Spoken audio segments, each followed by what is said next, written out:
ligado o meu? Tá ligado? Tá ligado. Esse daqui Tá ligado eu mesmo? acho que tá desligado. Não, não se preocupe, esse aí você não precisa mexer, ele pega mesmo. Ele não tá com a luzinha, mas ele tá, Pra quê? tá ligado. Não. Mas tá ligado. Tá numa situação meio ruim aí, não tá não? Esse aqui eu acho que não. Não, tá tudo ligado. Tá tudo ligado. Tá ligado, é porque assim mesmo. Tá ligado. Você não vai escutar não, tá? Não, eu tinha pensado em fazer isso aqui, ó. Desculpa. Porque está muito perto do cotovelo dela e na beira. Entendeu? O que é isso aqui? Isso é salgado, né? Isso aí bronzeou, não. Pois é. Só pra... É danado o negócio. Você não pode comer sal por causa da pressão e não pode comer doce por causa da diabetes. Você pode comer o quê? Já estou ficando com raiva. E eu que sou um comilão, comia de tudo e de todos. Fala, meus amigos, mais um Almoçando com a Notícia aqui no nosso Yacht Clube Pajuçara, para a TV Mar e para a TV Cidadã, recebendo alguns convidados para um assunto de suma importância. Nesta segunda-feira, agora, é o Dia Internacional de Combate à Corrupção. Vai haver, inclusive, um evento em relação a isso. E aí todas as pessoas que estão envolvidas, as pessoas do Foco, CGU, CGE e por aí vai, as secretarias, determinadas secretarias também que existem, todo mundo envolvido nesse assunto que hoje já deixou de ser tabu há muito tempo, graças a Deus, e o país vai mudando. É o famoso fora corrupção. E é fora corrupção mesmo. Às vezes as pessoas me perguntam, mas vem cá, quando é que começou a corrupção? Eu digo, quando Pedro Álvares Cabral botou o pé nessa terra e deu o primeiro presentinho ao índio que apareceu na frente dele, começou o corrupto e o corruptor. Apareceram logo ali. E aí, meu filho, daí para frente ninguém mais segurou. Então, o que se está pretendendo fazer hoje é consertar uma coisa que, sinceramente, vai demorar décadas para se chegar a um denominador comum, para se chegar a um... Bom, isso é o que eu penso. Será que os meus convidados também pensam assim?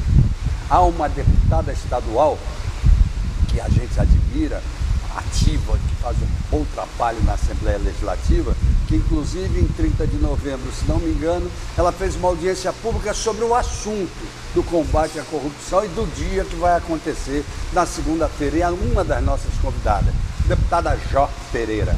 Tudo bem, Jó? Tudo bem. Que prazer receber você. Prazer participar aqui do seu programa, né, de um tema tão interessante e, além de interessante, um tema que está nas discussões do nosso dia a dia. Não tem a dúvida. Né, e a Controladoria Geral do Estado, muito acertadamente, capitaneada pela doutora Maria Clara Bugarim, propôs, junto com o Foco e os órgãos de controle, essa semana de combate à corrupção. Exatamente. Com o tema corrupção, o jeito certo é dizer não. O jeito certo é dizer isso. não. Porque a corrupção ela não está só no político, no executivo, não.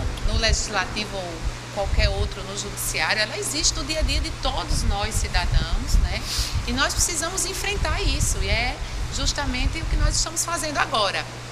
Enfrentando e combatendo o problema, discutindo acerca dele, como você bem disse, que deixou de ser um tabu, isso já é um avanço. É verdade, é verdade. Porque antes era um tabu, efetivamente, se falar em corrupção, e a partir disso são avanços que nós concordamos plenamente quando você diz, é um processo.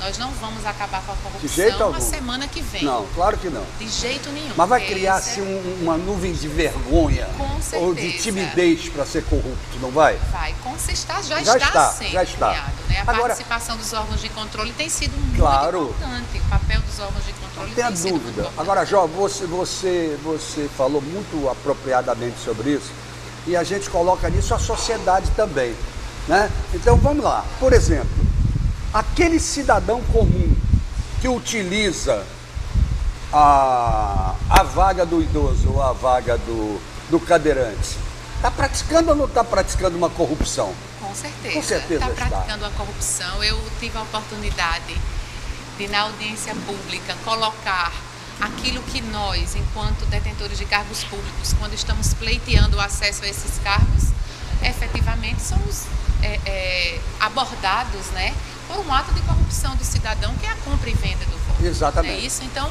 o jeito correto é dizer o não. É verdade. São atitudes do dia a dia que nós precisamos avançar e mudar. Então, só mudando esse tecido social, só mudando o comportamento do brasileiro, do alagoano, é que nós vamos conseguir Mas no avançar. caso, por exemplo, você que pertence à classe política atuante, é preciso também que haja uma reforma de ideias, de pensamentos, de projeções do próprio político que se imponha, se dando ao respeito e não permitindo que certas coisas aconteçam mais. Você concorda comigo? Concordo. E não é tão difícil assim, é? Não, de Não maneira é, nenhuma. claro que não é. É só o fato de você já ser proativo com a sociedade, cumprir o seu papel enquanto legislativo, enquanto executivo, no caso do executivo, ofertando os serviços públicos, o legislativo discutindo as demandas da sociedade, legislando dentro do seu papel para o cargo ao qual você foi escolhido para executar. Né? Então, a partir desse momento, eu acho que os políticos já podem contribuir muito no combate à corrupção, no prestígio à transparência. Isso é muito importante, e aqui a transparência é um dos instrumentos que eu acho que é, se não o mais importante, mas um dos mais importantes no combate à corrupção. Se bem que você veja o seguinte, hoje o cidadão comum, ele tem acesso à informação de serviço público cada vez maior, né? A maneira da transparência está aí. A gente, no Tribunal de Contas, por exemplo, tem brigado com isso, com todos os gestores municipais. Você não tem site, não tem dinheiro para fazer, utiliza o nosso, mas tem que ter a transparência. E aí, eu acho que ainda falta uma coisa, ensinar ao cidadão que ele tem acesso. Isso aí passa pelo processo da educação. Não é isso? Né? Da educação. Da educação, do acesso, do entender a informação. Perfeitamente. E eu gostaria aqui de pontuar e parabenizar o Tribunal de Contas do Estado pela oportunidade de viabilizar a TV Cidadã no estado de Alagoas, né? Obrigado em nome do Tribunal. Tem sido e aí eu recebi o presidente do Tribunal de Contas, né, o Dr. Otávio Lessa, no sentido de dar acesso a essas informações, aos julgamentos do próprio Tribunal de Contas. A Assembleia Legislativa precisa, e tem sido, essa TV Cidadã, que é a TV aberta, estava disponível para o Legislativo encampar esse projeto. Exatamente. Né? Na época, o deputado Joãozinho Pereira lutou muito para que isso acontecesse, mas infelizmente não foi possível. E a gente hoje pede para que a Casa Legislativa, né, consiga ser uma parceira do Tribunal de Contas para viabilizar o acesso da sociedade. Com certeza. À TV Muito Cidadã. importante as parcerias que nós estamos construindo lá. Com certeza. Eu até, aproveitando o que você disse, quando nós assumimos a diretoria de comunicação, fomos ver a situação da TV Cidadã dentro do tribunal, os prazos estavam vencidos. A primeira coisa que eu fiz foi voar para Brasília e segurar os prazos e conseguir elastecer os prazos, porque nós tínhamos que fazer essa TV Cidadã.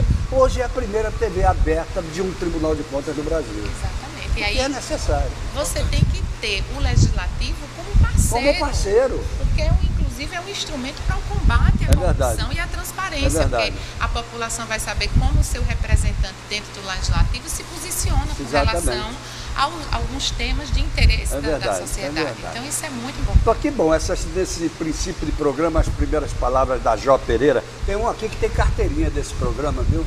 Que é o Tiago Ávila. Tudo bem, Tiago? Segura o microfone aí. Esse aí tem carteirinha, não tem, Tiago? Tudo bom, Geraldo? Tudo bem, você, como vai? Como você falou, né, carteirinha, terceira vez que estamos aqui almoçando com a notícia, falando de um tema tão importante que é o combate à corrupção. Queria aqui cumprimentar meus colegas de governo, a Fabrício, o Genildo, a deputada Jó Pereira, colega que está aqui conosco. Mas apesar de você ter sido o último a chegar, eu não posso deixar de aproveitar o gancho que a deputada Jó deu, porque você é o superintendente de produção da informação e conhecimento, não é verdade? Da CEPLAG, que é a Secretaria de Planejamento, não é isso? Exatamente. Muito bem. Então, exatamente aquilo que ela falou, que nós conversamos aqui, que foi essa questão do como fazer isso chegar o mais rápido possível para uso da sociedade. É como a internet. Os caras não sabiam o que era internet, os caras não sabiam o que era... Hoje todo mundo usa. A rede social, tudo. Perfeito, Geraldo. E, na verdade, a CEPLAG, um dos principais negócios da CEPLAG é o planejamento, mas para fazer o planejamento e a gestão também, que é outro negócio, é necessária informação, e é por isso que a CEPLAG estruturou uma superintendência para a produção da informação e do conhecimento. Essa superintendência ela tem como competência gerir a base estatística do Estado e também a base geoespacial, toda a parte de dados, de mapas. Por exemplo, o mapa político-administrativo é feito pela nossa superintendência, inclusive o governo já distribuiu cerca de 4.000 exemplares para mais de 500 instituições. E onde é que eu estou querendo chegar? Primeiro passo, a gente precisa ter um trabalho de organizar os dados. Organizar para que eles sejam facilmente utilizados por um amplo estejo da sociedade. Desde o pesquisador, desde o empresário, desde o gestor público e também o professor e na escola. E aqui eu destaco iniciativas que estamos fazendo lá no âmbito do governo do Estado, com esse intuito, Geraldo, deputada Jó, de levar a informação para a ponta. Uma ação recente, agora no governo presente, onde nós conseguimos desenvolver 2 produtos para crianças, dentre eles um mapa para colorir, com que objetivo? Para que o pequenininho, aquele que tem 4, 5 anos, já comece a conhecer o seu estado e se apaixonar pelo estado de Alagoas. Eu acho que é a partir daí, quando a gente tem esse senso de pertencimento, é que a gente começa a correr atrás do que é melhor. Tem outra iniciativa que é o Embaixador para o Planejamento, mas provavelmente o Genildo vai falar, que também é nessa linha. Ou seja, a gente transformar toda essa informação técnica em produtos e serviços que cheguem na ponta, desde a criancinha até o cidadão de toda a faixa etária. Até porque nós que estamos no serviço público, nós trabalhamos o quê? Para o cidadão. O cidadão é que é o nosso patrão. Perfeito. E é exatamente onde você coloca, e quantas vezes a gente coloca coisas que precisavam começar dentro do currículo da escola fundamental. Na verdade, precisava começar na escola básica, desde o princípio. Porque é você ensinar trânsito, você ensinar transparência, você ensinar o que é, onde é que eu vivo, qual é o meu mundo na linguagem deles, isso é perfeito. Exatamente, Geraldo. O governo do estado acredita nisso, a Secretaria de Planejamento e a CGE também tem um trabalho nessa linha de informação para o público infantil e, sem sombra de dúvida, esse é o caminho. Faço aqui um parênteses, fico muito feliz de estar dividindo aqui a mesa com a deputada Jó, porque a classe política é fundamental nesse processo, como ela mesmo falou, ou seja, até porque é no legislativo que é a casa do povo, onde a gente discute as leis e, sem dúvida, sociedade antenada com o legislativo e com os demais poderes, a gente pode buscar realmente melhorias e acabar com esses problemas, como é o caso da corrupção. É verdade. Deixa eu apresentar aos meus telespectadores o Genildo Silva, que é o secretário executivo de Planejamento e Patrimônio, não é isso, Genildo? Exatamente. Da CEPLAG. Da CEPLAG. Tudo bem? Tudo bem, e você? Bom, agora melhor Prazer com vocês aqui, eu sempre fico melhor, né? Fico animado, melhora tudo. Muito bom. Que bom estar aqui e discutindo um tema, na minha avaliação, de fundamental importância, como já foi dito aqui pelos colegas. É um tema que ele perpassa por todo o governo, não só pelo governo, mas pela sociedade, pelo parlamento, por toda a sociedade de modo geral.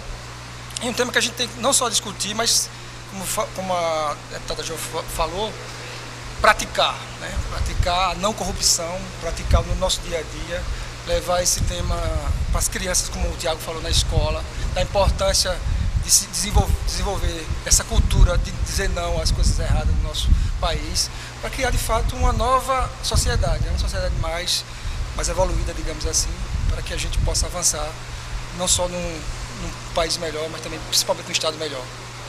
Como é que funciona já diretamente, em função do tema que estamos discutindo, a estrutura da Secretaria de Planejamento no que diz respeito exatamente a planejamento e patrimônio? Então, na verdade, a nossa secretaria ela é dividida em 3, planejamento, gestão e patrimônio. Né? No caso de planejamento, a gente cuida do planejamento do governo, ou seja, do plano plurianual, que diz respeito a todas as ações do governo para o período de 4 anos. No caso do orçamento também do Estado, ano a ano a gente faz o orçamento, também a LDO, que é para o parlamento. E também cuidamos da parte de gestão, que na parte de gestão hoje é administração de folha, de pessoal e também patrimônio, que é cuidar de todo o patrimônio do Estado, que fica conosco também. Então, olha, eu costumo dizer que no meio desse caos que vive o Brasil, em estados importantes como o meu Rio de Janeiro, que a gente está vendo aí, o governador Renan Filho foi de uma felicidade fantástica ao adotar o equilíbrio na gestão dele. Um equilíbrio muito grande, eu acho, a minha opinião, cada um tem a sua. E esse equilíbrio, que obviamente deve ter partido muita coisa da Secretaria de Planejamento também, né? E tá aí, vai pagar o 13º em dia, vai pagar a folha em dia, e por aí vai, tudo isso é trabalho que vem de baixo, vem de um planejamento. Conta pra gente. Com certeza.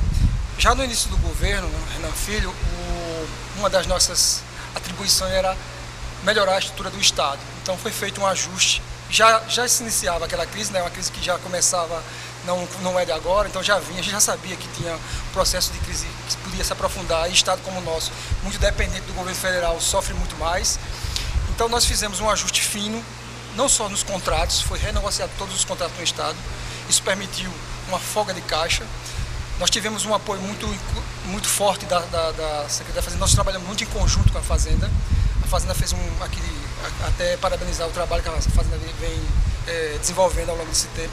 Fizemos, como eu estava falando, um ajuste logo nos contratos, fizemos uma reestruturação de secretarias, nós diminuímos a quantidade de cargos em comissão, diminuímos a estrutura do Estado, e isso nos permitiu hoje, né, no outro lado, a Fazenda fazendo a parte toda fiscal, claro, ajuste, organização fiscal, melhorando a arrecadação, e a gente, do outro lado, atacando a questão da administração, planejamento, conseguimos equalizar essa difícil tarefa. E, sobretudo, de sanear uma corrupção que existia. Também.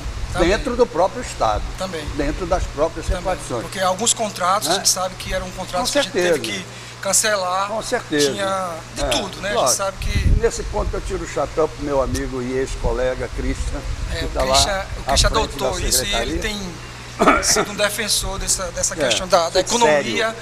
Um dos lemas do Christian é fazer mais com menos, então a gente tem trabalhado nessa lógica de que é possível fazer gestão, planejamento de forma séria, sem que isso envolva tanto recurso público. Claro. E a gente vem fazendo essa matemática, que é um pouco difícil, né? A gente está vendo aí, como o senhor bem falou. O senhor não está lá, porque onde é que ele está? Como você falou, que a maioria dos estados está né, com dificuldade de pagar, inclusive a folha, estão atrasados. Exatamente. Então, nós, devido a todo esse trabalho, diga-se passagem, com esforço mais necessário, é possível hoje, o governador deve estar anunciando hoje, a antecipação do 13º. Pois é, você imagina que coisa boa quando o Brasil vive um caos administrativo. Então só foi possível o estado que decretou falência financeira agora foi Minas Gerais. Minas Gerais, exatamente. Agora virou moda, né?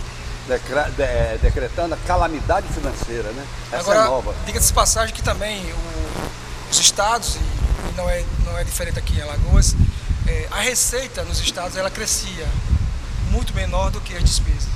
Esse desequilíbrio ia acontecer em algum momento, e aconteceu agora. Lógico. Com a crise isso se aprofundou. Mas há que ser feito um trabalho nos estados de redução do gasto público e uma melhoria, por outro lado, da eficiência da gestão das finanças. Vamos apresentar o Nelton Ferreira, que é auditor da CGU, que é a Controladora Geral da União. Isso, Nelton Martins. Não é Ferreira? Não. E por que mandaram o seu nome errado? Não sei. Não mude o nome do homem. Não, vamos lá. Bem, desculpa. Desculpe você, viu? Nelson Martins. Sim. Da Controladoria, auditor da Controladoria Geral da União. Da União, exatamente. Obrigado pelo convite, obrigado pela presença de todos aqui. Gostei muito quando nós abordamos a situação do cidadão, aqui nas falas do deputado Jó, do Tiago, do Genildo, porque, de fato, ele é o principal beneficiado por essas políticas nossas de combate à corrupção, de transparência, e também nas nossas campanhas, né? Eu vejo que a nossa campanha da CGU e da CGE também tem focando isso, a conscientização para que o cidadão também perceba que as suas atitudes, mesmo pequenas, elas não devem ser replicadas, não devem ser assimiladas pelas crianças. As crianças precisam ter essa conscientização de que furar fila. Certeza. Mas eu também queria destacar o papel do cidadão como um agente protagonista no combate à corrupção. Ele pode ser ativo. É lógico que para nós, como órgãos de controle, como agentes públicos, essa é um dever nosso dioturno, né? Mas o cidadão também é parte ativa nisso, protagonista. Importantíssima se ele souber a sua responsabilidade. Até porque o Estado não pode estar em toda a relação existente entre o cidadão e o poder público, né? Então só o cidadão efetivamente. E efetivamente ele contribui, eu posso dizer, por exemplo, nossas ações, das nossas principais ações aqui no Estado, como Controladoria Regional da União aqui no Estado, por exemplo, posso citar em fiscalizações que houveram nos municípios, União dos Palmares, Marechal Deodoro e até Rio Largo. Grande parte das irregularidades que nós apontamos e os montantes que nós apontamos como atos antieconômicos ou até de prejuízo potencial, uns na ordem de 3 milhões, outros na ordem de 5 milhões, até quase 6 milhões, grande parte deles advém de denúncias do próprio cidadão. Exatamente. que olha os portais da transparência, municipais, estaduais, federais. O portal da transparência federal já há anos, né, divulga todo o gasto federal e é responsabilidade da CGU mantê-lo, né, na internet. Mas também abrimos canais para que o cidadão fizesse a sua denúncia, por exemplo. No site da CGU é possível fazer a denúncia, acho que no governo do estado também é possível. Perfeito. E nós temos também um sistema de... Tribunal de Contas também é possível. Tribunal de Contas também é possível, perfeito, excelente. O Tribunal de Contas também contribui imensamente nessa divulgação a partir da implantação do SICAP, né, que é um sistema tanto de prestação de contas dos municípios, mas também de divulgação de vários dados. Sabe que você me deu uma ideia agora, inclusive propondo isso. Vou jogar. Aqui esse programa é gozado, às vezes as pessoas se entendem e fazem uma ação diferente. É verdade, chegam lá, sabe, Jó? Eu acho que a gente podia se juntar. Tribunal de Contas, a CGU, o CGE, todos os órgãos de controle, criar uma cartilha fácil com CGU, você pode denunciar isso, assim, telefone tal, assim. TCE, tá. Você está entendendo? Para realmente tentar botar isso na mão do cidadão. Eu não sei se sob a forma de cartilha ou sob a forma de um subsite ou do que seja, mas fazer chegar maciçamente ao cidadão o que é que ele quer reclamar e por onde ele pode. E quais são os caminhos mais fáceis. Precisa empoderar, né? Hein? A gente precisa empoderar. Ponderar, exatamente. Precisa empoderar. É a clareza da informação, desmistificar aquela informação que às vezes está lá, mas o cidadão não consegue entender. Exatamente. Né? Então essa desmistificação é muito importante. Vamos continuar, desculpe a interrupção. Não, tá perfeito. A gente até existe já uma colaboração entre esses órgãos. Nós temos acordo de cooperação técnica com o Tribunal de Contas, com o CGE, que é frutífero na parte de fiscalização, de intercâmbio de informações, de dados. Mas essa é uma parte que o senhor tocou, que é muito boa. Sabe o que acontece? É que faltou aí, Nelton, exatamente a parte mais importante da história, que é a sociedade, que é o povo. Na parte de ouvidoria já existe uma coordenação por meio dos ESICs, né, que a gente chama, são salas ou pelo menos locais de atendimento ao cidadão, para que ele peça acesso à informação, e esses sistemas são integrados, ou seja, se um órgão estadual já passa para os outros, recebe algo que na verdade vê que não é da sua competência, pelo próprio sistema do ESIC ele pode encaminhar para o federal. E funciona, viu? Isso funciona. Isso precisa ser, na verdade, a gente precisa, muito bom. Precisa botar em prática onde não está. Qualquer cidadão faz uma consulta. Aí integra. E a gente tem que responder num prazo específico, se não me engano, 20 dias. Exatamente. E a gente tem que responder, e responde. E é cobrado, e funciona bastante. E a gente tem dado todas as informações que são perguntadas ao Estado. Nesses 2 anos da administração do conselheiro Otávio Lessa, a gente teve uma preocupação muito grande com a comunicação, no sentido de tornar o tribunal mais visível à sociedade, para que ele entendesse para que serve o tribunal.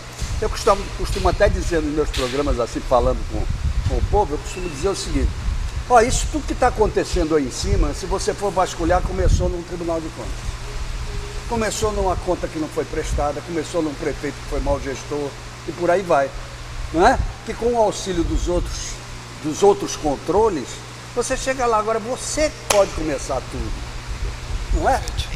E um público muito interessante, Nelton, de intensificar ações é o público jovem, principalmente nas escolas de ensino médio, e começando a trazer o jovem para dentro do processo de transparência, de acesso à informação localizado. Porque dentro do portal da transparência, da CGE, da CGU e dos municípios, que o Tribunal de Contas do Estado mantém o portal da transparência de diversos municípios alagoanos, a gente tem acesso a dados muito amplos. Isso. E a gente poderia começar trazendo o interesse do jovem em acessar o quê? O dinheiro que é gasto na sua escola, quanto entra, com o que foi gasto, como foi gasto. Muito bom. Então, isso é muito interessante, porque você leva uma informação muito que interessa a ele, cidadão. Isso dá projeto de lei, deputada. Né? Que interessa a ele, isso cidadão. dá projeto de lei. Ele ser o fiscal da sua própria escola, que maravilha. Da sua rua, né? Verdade. Daquele calçamento, daquela pavimentação asfáltica que está acontecendo no seu bairro. Com certeza. Afinal de contas, a vida das pessoas acontece. Deixa eu fazer uma coisa aqui. Eu vou apresentar Vocês me dão licença um instantinho. Deixa eu apresentar, que não foi apresentada ainda nesse primeiro bloco, que já chegou ao fim, que é a Fabrícia Costa, que já me deu a honra, superintendente de controle financeiro da CGE. Tudo bem, Fabrícia? Tudo jóia. Boa tarde aí para vocês. Obrigado. Que já me responderam com boa tarde. Boa tarde para você, Geraldo. Agora a pergunta e o que você tem a dizer fica para o segundo bloco, ok? Tudo bem. Tá? Vocês me dão licença de ir até o nosso intervalo, nós voltamos já.